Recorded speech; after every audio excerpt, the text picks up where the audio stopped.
कि आप बैठे रहें अभी, और वृंदा जी को मैं भी सुनना चाहूंगा और आप भी वृंदा जी को सुने। ये हमें रास्ता बताएंगे कि हम आगे किस तरीके से बढ़ सकते हैं। इस सभा के अध्यक्ष जी, मंच पर उपस्थित हमारे पार्टी के केंद्र कमेटी के साथी कॉमरेड ओंकार शाह जी, हमारे जुझारू नेता, मौजूदा विधायक और इस त्यों के भारी मतों से जीतने वाले भावी विधायक कॉमरेड राकेश सिन्हा जी, मंच पर उपस्थित हमारे तमाम प्रिय बहन और भाई नेतागण और इस विशाल सभा में उपस्थित मेरी बहुत ही प्रिय बहनों और भाइयों, आपकी इस जीत की काफिला में शामिल होते हुए मैं बधाई देना चाहती हूं, क्योंकि इस कंस्टिट्यूएंसी की जनता ने ये बिल्कुल स्पष्ट कर लिया है कि ये चुनाव, ये वोट और ये जो पूरी तौर पर राजनीति में जो भारतीय जनता पार्टी और कांग्रेस इसको प्रदूषित करने का प्रयास कर रहे हैं, ये त्यों कंस्टिट्यूएंसी है जो इस लाल झंडे की नेतृत्व में एक बार फिर कॉमरेड राकेश सिन्हा को जिताकर इस प्रदेश में एक वैकल्पिक सोच, एक गरीब आधारित नीति, एक न्याय को बढ़ाने वाले संघर्ष को बढ़ाने के लिए एक बार फिर वो मजबूत आवाज कॉमरेड राकेश सिन्हा द्वारा इस विधानसभा में सुनाई देगा। संघर्ष आगे बढ़ेगा, विकास के रास्ते को एक सही रोशनी देने वाले वो नीति की प्रतिनिधित्व और मजबूती के साथ होगा। मेरे प्रिय भाइयों और बहनों, हिमाचल प्रदेश में जो 12 तारीख को चुनाव होगा, उसमें एक बात बिल्कुल स्पष्ट है कि भारतीय जनता पार्टी की इस भ्रष्ट सरकार को समाप्त करने के लिए जनता लामबंद है। लेकिन इस राजनीति में एक सवाल जरूर जनता की दिमाग में है कि हिमाचल प्रदेश की पिछले 5 साल में इस विधानसभा में जो विपक्ष में बैठे हुए लोग थे, उस विपक्ष में बैठे हुए लोगों ने हिमाचल प्रदेश की जनता के लिए कौन सी नीति के आधार पर, कौन सी विकल्प के आधार पर क्या संघर्ष की। हकीकत क्या है? पिछले 5 साल इस पूरे देश के लिए और विशेषकर देश के गरीबों के लिए क्या संकट काल था।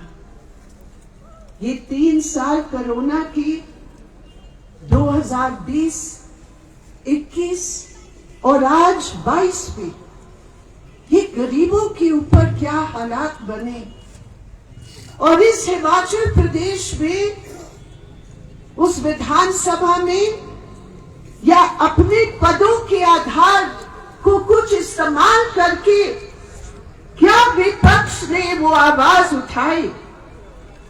हकीकत ये है और ये पूरे देश जानता है कि इस हिमाचल प्रदेश में ये पिछले 5 साल जो सब मिलाकर आवाज नहीं उठाए, पूरे हिमाचल प्रदेश की गरीबों की आवाज उठाने वाला ये हमारे भाई राकेश सिन्हा। मुझे गर्व है, मैंने एक बार इनको फोन किया, वो वहां बैठे हुए थे किसी एसडीएम की दफ्तर पे कोरोना के समय। मैंने उनको राकेश तुम क्या कर रहे हो? उन्होंने कहा कि हम यहाँ क्या करें, ये सरकार कोई इंसानियत नहीं है। इस भारतीय जनता पार्टी की सरकार ने जो गरीब यहाँ नेपाल से या कश्मीर से या किसी और क्षेत्र से जो यहाँ काम करने के लिए आए थे, जो शिमला की सड़कों को बनाने के लिए किसी कॉन्ट्रैक्टर के द्वारा आए थे, ये भारतीय जनता पार्टी की सरकार ने उनका राशन भी बंद कर लिया। कॉन्ट्रैक्टर भाग गया, उनके पास वेतन नहीं है। उन्होंने कहा 200 रुपया दे दो ताकि हम अपने घर पर बस पकड़ के पहुंच जाए। कोई सुनने वाला नहीं है। कौन गया उनके पास? कौन गया उस इंसानियत की रक्षा में? शिमला के एमएलए नहीं, शिमला के मंत्री नहीं, गए राकेश सिन्हा। वोट के लिए तो नहीं गए ना, उन साथियों के वोट तो उनको मिलने वाला नहीं था ना, ये वोट के लिए नहीं गए। वो गए क्योंकि हमारी पार्टी एक कम्युनिस्ट, हम लोग कम्युनिस्ट है साथी। हमारी ट्रेनिंग ये है कि अपनी जान को जोखिम में डालो, लेकिन मजदूर किसान की इस वर्ग के शोषण के खिलाफ खड़े होकर लड़ो, और वो उस आंदोलन की सिपाही है। और इसलिए मुझे गर्व है इस बात की कि आज इस चुनाव की प्रचार में, कल मैं आपकी पड़ोसी इलाके में जाने वाली हूं और वहां पहले प्रचार हो गया है कि इस बार हमें ऐसे विधायक चाहिए जो राकेश सिन्हा जैसे दिन भर काम करेगा अपने क्षेत्र के लिए। शिमला में हमारे साथी खड़े हैं, शिमला के लोग कह रहे हैं कि हमें भी एक वामपंथी, एक कम्युनिस्ट चाहिए जो पार्टी को नहीं देख, हम पार्टी को देखते हैं। जरूर असूलों में, सिद्धांतों में हम अपने पार्टी की नजर में हम हैं, लेकिन जनता के बीच जब हम जाते हैं कभी नहीं देखते हैं कम्युनिस्ट है, ये बीजेपी का है, ये कांग्रेस का है, किसी और दल का है, कभी नहीं। क्योंकि हमारी सिद्धांत असूल है कि इस देश की पूंजीवादी सामंती, इस सत्ता की क्रूरता के खिलाफ जो भी, जिसकी भी हम हाथ पकड़ के कुछ मदद कर सकते हैं, हम खड़े हैं, और वो है राकेश। हमें गर्व है। मैं बार बार इस शब्द को इसलिए इस्तेमाल कर रही हूं।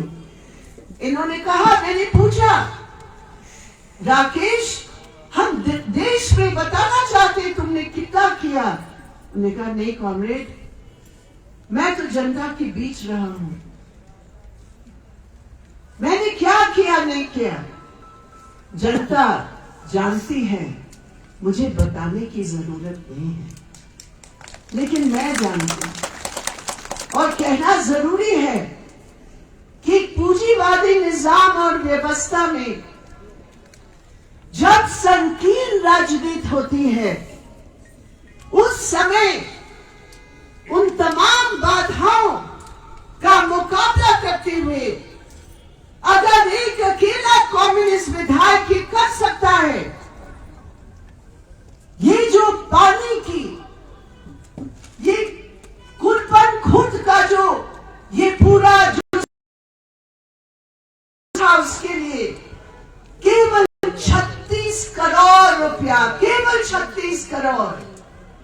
ये मोदी जी कहते हैं ना, डबल इंजन सरकार। अरे तुम्हारे डबल इंजन सरकार उस क्षेत्र में जा जहां तुम्हारे डबल इंजन सरकार की सिपाही विधायक रहे, वो कोई पैसा लाकर संघर्ष के आधार पर उनकी क्षेत्र में कुछ कर नहीं पाए, लेकिन उस पानी की बड़ी स्कीम को लागू करने के लिए 36 करोड़ रुपया से आगे बढ़कर 232 करोड़ रुपया, ताकि आपकी जो पानी की समस्या है वो हल है। मैंने अपने साथी से पूछा कि क्या पानी सब जगह मिल रहा है, क्योंकि बहनों ने कहा कि पानी की बड़ी किल्लत है। उन्होंने कहा वो पैसा आया है, वो स्कीम शुरू हो रहा है और अगले 6-8 महीने में जो इतनी भारी संकट है उसका हल निकालने के लिए ये स्कीम लागू होगा। यहां हमारे बहनें जाती हैं कि पानी के लिए, ईंधन के लिए कितनी दिक्कत है। मोदी जी ने तो कह दिया, अरे हमने तो महिलाओं की आंखों से वो चूल्हा का जो धुआं है उसको हमने हटा दिया, हमने सबको गैस सिलेंडर दे दिया। शर्म आनी चाहिए। 1100 रुपया का गैस सिलेंडर इस महंगाई के जमाने पर अगर हम अपने बहनों से पूछे कि 1100 रुपया का गैस सिलेंडर, हम जानते हैं अगर कोई मेहमान आते हैं घर में तब हम गैस सिलेंडर यूज करते हैं, वरना वही लकड़ी को चुन चुनकर औरतें सिर पर ढोकर लेकर आती है। मोदी जी आकर देखो, तुम्हारी हिमाचल की बीजेपी सरकार ने धुआं हटाया नहीं, मजबूरी में हमारा बोझ बढ़ा दिया। लेकिन इस क्षेत्र में संघर्ष करके कम से कम इस महंगाई की जमाने में भी जो गैस सिलेंडर खरीदते थे, अभी ये जुलूस में हम महिलाओं से मिले, हमने पूछा ये गैस सिलेंडर का क्या है। उन्होंने कहा कि हमें 2-3 दिन लग जाता था, हमें सेंटर में पहुंचने के लिए लाइन लगाकर, नंबर लगाकर 2 दिन लग जाते थे। ये मेरी बहन यहाँ सामने बैठी है जो उन्होंने मुझे ये बताया। लेकिन आज संघर्ष के आधार पर ये तय हो गया है कि गाड़ी लेकर गांव-गांव में गैस सिलेंडर पहुंचाया जा रहा है राकेश सिन्हा के कारण। तो ये इस बात को साबित करती है कि इस भ्रष्ट दुनिया में जहां कमीशन के आधार पर पैसा देकर कमीशन के आधार पर जहां काम होता है, जहां एक राशन बनाने के लिए, एक विधवा पेंशन कार्ड बनाने के लिए, किसी के नाम राशन कार्ड में जुड़वाने के लिए पैसे लिए जाते हैं, कमीशन लिया जाता है।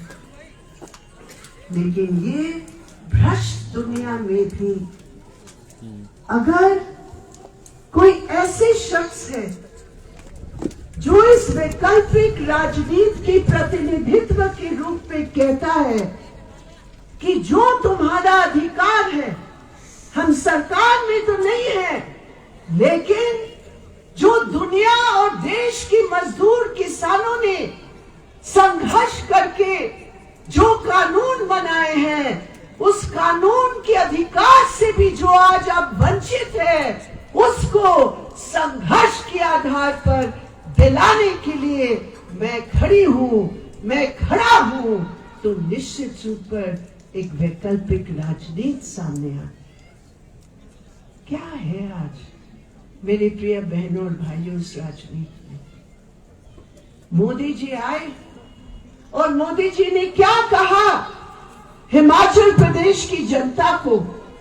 उन्होंने कहा, अरे तुम्हें तो अपनी उम्मीदवार का नाम जानने की जरूरत ही नहीं है, मैं हूं। उम्मीदवार कौन है उस पर सोचना मत, मोदी जी हैं। अब आप सोचो, ये कोई गाजर मूली की सब्जी है क्या?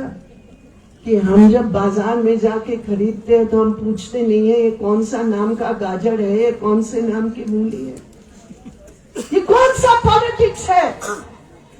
विधायक कुछ नहीं और एक तानाशाही के रूप में हमारे देश के अंदर इस प्रकार की राजनीति चल रही है। देश की जनवादी प्रणाली का धज्जा उड़ा रहे हैं। कोई सांसद, कोई एमएलए, सब चोर डाकू भर गए।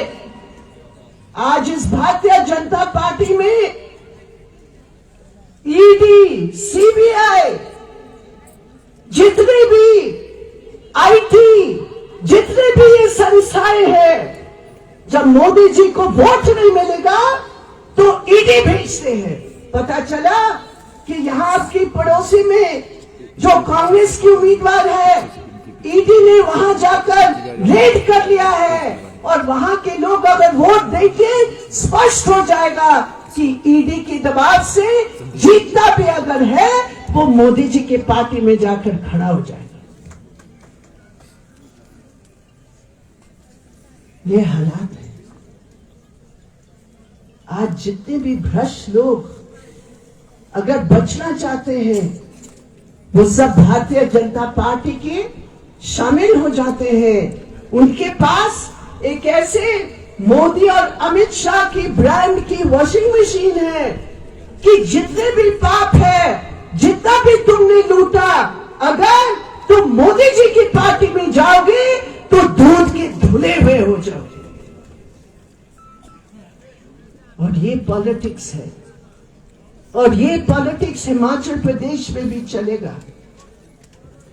इसलिए और भी जरूरी है कि इस क्षेत्र में जो जो लोग खड़े हैं, आप समझ लीजिए कोई भरोसा नहीं है। आज वो है, कल वो कहां होंगे। मैं किसी व्यक्ति के बारे में कोई बात कहना नहीं चाहती हूं, लेकिन ये जरूर कहूंगी, आश्चर्य होता है मुझे कि 5 साल कोई नहीं रहे,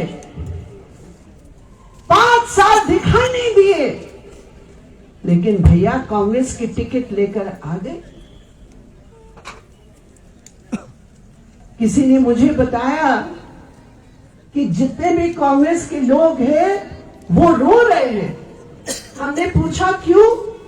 उन्होंने कहा भैया जो यहां कांग्रेस के मंत्री 40 साल रहा उसको भी उम्मीदवार पहचान नहीं पा रहे हैं। तो भैया जब कांग्रेस के मंत्री 40 साल से तुम पहचान नहीं रहे हो तो जनता को क्या पहचानोगे? ये भी एक हकीकत इस पॉलिटिक्स में सामने आ रही है। तो एक तरफ वैकल्पिक नीति की प्रतिनिधित्व, एक तरफ जनता की संघर्षों को मजबूत करके जनता के अधिकारों को हासिल करने का संघर्ष, और साथ साथ ईमानदारी के साथ 365 दिन काम के आधार पर ये 2 विकल्प आपके सामने हैं।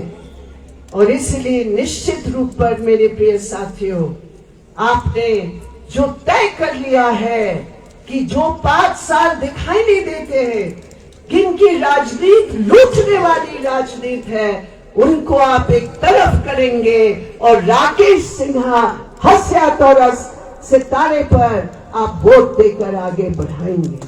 मैं एक और कहना चाहती हूँ बात, विशेषकर मेरे बहनों से। आज महंगाई के जमाने में इस पुरुष प्रधान समाज में इसका सबसे अधिक बोझ हमारे औरतों पर है। अभी हमने आंकड़े को देखे मेरे प्रिय साथियों, आज हमारे हिंदुस्तान पूरी दुनिया के अंदर जो कुपोषण का इंडेक्स है, जिसको भूख का इंडेक्स कहते हैं, हम सबसे